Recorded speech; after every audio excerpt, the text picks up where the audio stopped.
کہتے ہیں سفر تمام کیا باقی ہے؟ غالب کو آپ کو بڑا شوق ہے، غالب کو بتائیں. ایک سوال ہے سفینہ چاہیے اس بحر بے کراں کے لیے، یعنی سفر تمام ہوا اور مدح باقی ہے.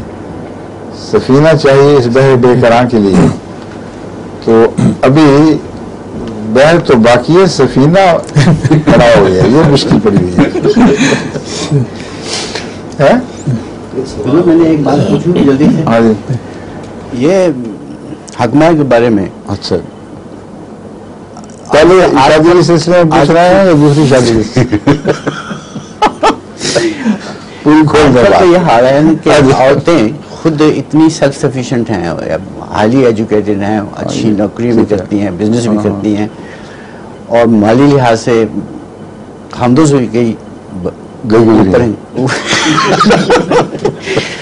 تو یہ آدمی کے لیے لازم ضروری ہے، مطلب کہ وہ وہی حکمہ ہے. عورت اس کو معاف بھی کر سکتی ہے. نہیں، آپ یوں کروا کریں کہ اپنا حق مقرر کروا لیں، اپنا حق میں مقرر کروا لیجئے. مرد کو قوام ہونے کی قیمت ادا کرنی ہوگی. اگر مرد عورت اور بچوں کی تربیت کا ذمہ دار ہے اور گھر میں اولو الامر وہ ہے، تو اس کی قیمت ادا کرنی ہوگی اس کو. یہ تو نہیں کہ گھر بیٹھا مفت میں اولو الامر بنا رہے اور بیوی کما کے اس کو کھلا رہی ہو. تبھی قوامون کے ساتھ ہی اللہ تعالیٰ نے فرمایا کہ رزق وَبِمَا أَنفَقُوا. یہ جو قوام کا تعلق ہے یہ انفاق سے بھی ہے، چونکہ وہ انفاق کرتے ہیں اس لیے ان کا حق ہے کہ وہی گھر کے نگران مقرر ہوں. اس سلسلے میں بعض دفعہ مغربی عورتیں بھی سوال کرتی ہیں نا کہ مرد کو کیوں اجازت ہے. ان سے میں کہا کرتا ہوں کہ تم انسانی تجربے میں کسی نظام میں ایک اولو الامر کے بغیر تصور بھی نہیں کر سکتے. کالج کا بھی نگران ہوتا ہے، اسکول کا بھی نگران ہوتا ہے. کوئی ٹیم تم بناتے ہو، اس کا کیپٹن بنا دیتے ہو، اس پہ اتنی بحثیں چلتی ہیں. تو یہ تو ناممکن ہے کہ ایک کو ایک ایسے دائرے میں نگران نہ بنایا جائے جس میں آپس کے تعلقات، آپس کے حقوق، آپس کی ذمہ داریاں روزمرہ کے آنے والے واقعات ہیں، ان کے فیصلے کرنے پڑتے ہیں. اور بھی بہت سے وسیع دائرے ہیں جن میں فیصلے کرنے پڑتے ہیں. تو عورت کو اللہ تعالیٰ بناتا ہے یا مرد کو بناتا ہے، یہی تھا صرف.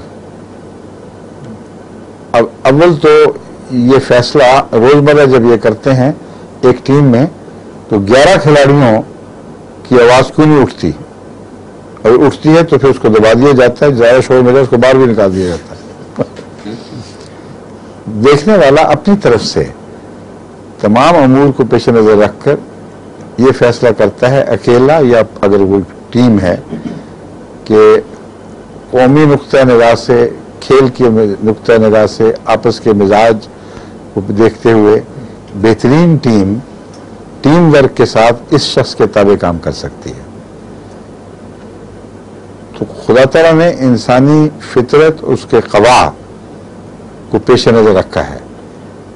قوامون کا تعلق قوا سے ہے، کیونکہ ہر جگہ مرد کو ایک عمومی جنسی فضیلت یہ حاصل ہے کہ وہ زیادہ طاقتور اور مضبوط ہے، اور ویٹ اور رف کاموں کے لیے وہ زیادہ موزوں ہے بنسبت عورت کے. حفاظت کے نقطہ نگاہ سے وہ زیادہ اہل ہے اس بات کا کہ حفاظت کر سکے. عورت اپنی حفاظت اکیلی نہیں کر سکتی استثناء کے طور پر. ابھی میں آ رہا ہوں ابھی. یہ قوام والی بات تو آپ نہیں بدل سکتے. جب قوام ہیں تو دوسری ذمہ داری اللہ تعالیٰ نے قوام پر ڈالی ہے، جس نے باہر نکلنا ہے، جو آزادی کے ساتھ ادھر ادھر پھرتا ہے، اس کے اوپر ہے کہ وہ کمائی وہ کرے اور وہ کھلائے. اور وہ نہیں کھلاتا، یہ کہتا ہے کہ میری بیوی بھی کماتی ہے، تو یہ ادھر قابل قبول نہیں ہوگا. اور اگر وہ یہ فرض ادا نہیں کرتا اسی حد تک وہ قوام بھی نہیں رہتا. پھر سمجھ گئے ہیں؟